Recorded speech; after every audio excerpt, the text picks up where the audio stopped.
So my talk is on blockchains. So how did blockchain start? It started from the Bitcoin, right? And blockchain is a technology that made Bitcoin secure. It was invented, the blockchain was invented by this one person who invented Bitcoin. And after the Bitcoin became successful, people started looking into the technology and suddenly found blockchain.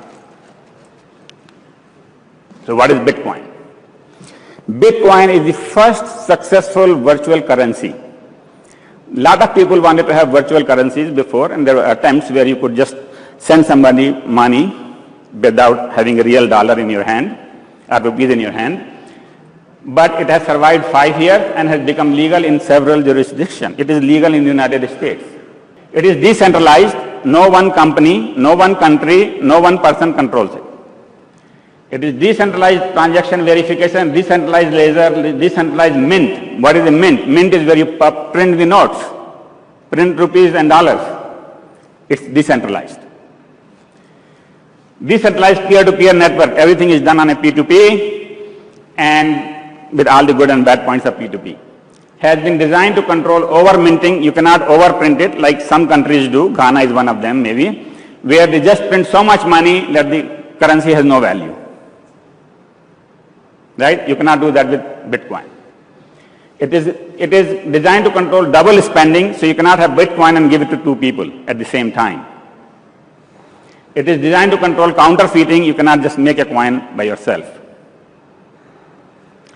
And one Bitcoin, yesterday's rate was $620 US. Rate changes every day, just like any other currency. And the total right now are 15,000 something BTC, that is $10 billion can be exchanged today. And generally people don't talk about one BTC, $600 is a lot of money. So minimum you can do is 10 raised to minus 8 BTC, which is like 0.0006 cents. Okay, and that is called Satoshi. One Satoshi is 10 raised to minus 8 Bitcoin. Why Satoshi? Because Satoshi is the name of the person who invented Bitcoin. Anyway, so now this is a currency which was illegal or considered illegal. If you were if you are seen searching about Bitcoin, maybe the CIA will come or somebody will come and say, hey, what are you doing, man? Right? But now it is legal. There are 30,000 vendors that accept Bitcoin, and believe it or not, next time you go to Dell, Newegg, Tiger Direct, Sears, Square, Subway, or any other place, they accept Bitcoin. So who invented it? There is a guy who nobody has ever seen, so it could be a pseudo person, I mean not a real person, maybe a group, maybe somebody, we don't know. But he wrote a paper, white paper in 2008, his name was Satoshi Nakamoto, and he wrote the whole thing, how to do this whole Bitcoin thing, how to directly transfer the money without involving a third party. So he wrote a white paper. Since he did not write a paper, but wrote a white paper, clearly he was not an academic. Because if I would invent Bitcoin, first thing I would do is submit to a journal. Right? So this guy is not an academic. Second thing he is not an academic is because he also wrote the whole software. So he published the complete reference code to transact, store and mint Bitcoins and make the software open source. So you can read it, you can change it, whatever you want to do. So this Bitcoin software is open source. And he did this. This guy, one guy did it. So clearly this guy is very practical.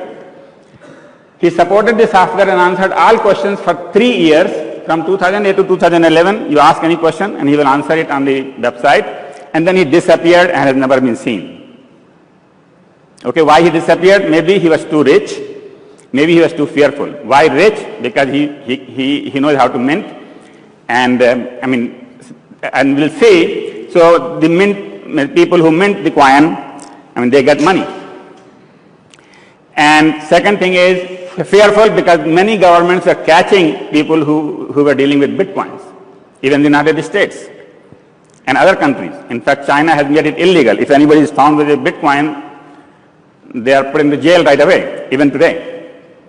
Okay? So he probably was very fearful that he will be caught, and so he just said, okay, bye-bye, done. So anyway, it's P2P network. Nodes come up and leave at random. So the network is not trusted at all. You know, I could become a part of the network. You could become a part of the network. Transactions go through everybody. Anybody can change the transactions, but they will not go past the next hop, because everybody, before they forward the transaction, they check it out that this is valid or not. Packets could be delayed, lost, duplicated. Some nodes could be bad. As long as the majority of the CPU power is not with the attackers, the system works. And this is the key, the CPU power. It's not the number of people, it's how much CPU I have. If I have this big CPU, I have more power. And so that's the key, is that in this thing, as we'll see in a minute, they require you to have a lot of compute power before you can basically, if you have little power, then you don't have much power, right? So as long as the majority of the CPU power is with the attackers, the system works. And so this is called proof of work. You have to prove that you have this much compute power. So there are three things that go into Bitcoin: game theory, cryptography, and peer-to-peer. P2P we all know. P2P is basically that, you know, if you want to send something, you just send it to all your neighbors, they send it to all their neighbors, or whoever is part of the network, and if you want to get something, you just ask from the neighbors. That is P2P. So the cryptography and the game theory. Now cryptography is also very well established.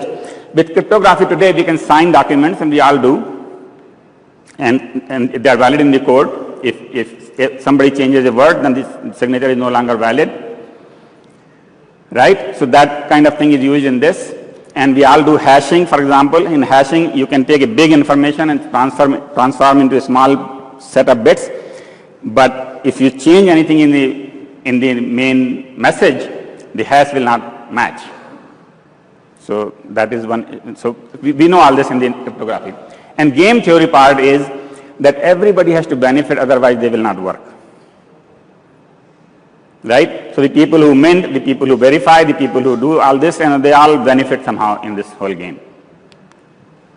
So if you want to start in Bitcoin, it's very easy. If you have your smartphone, iPhone or the Android phone, just go to the Google store or iPhone store and just say Bitcoin.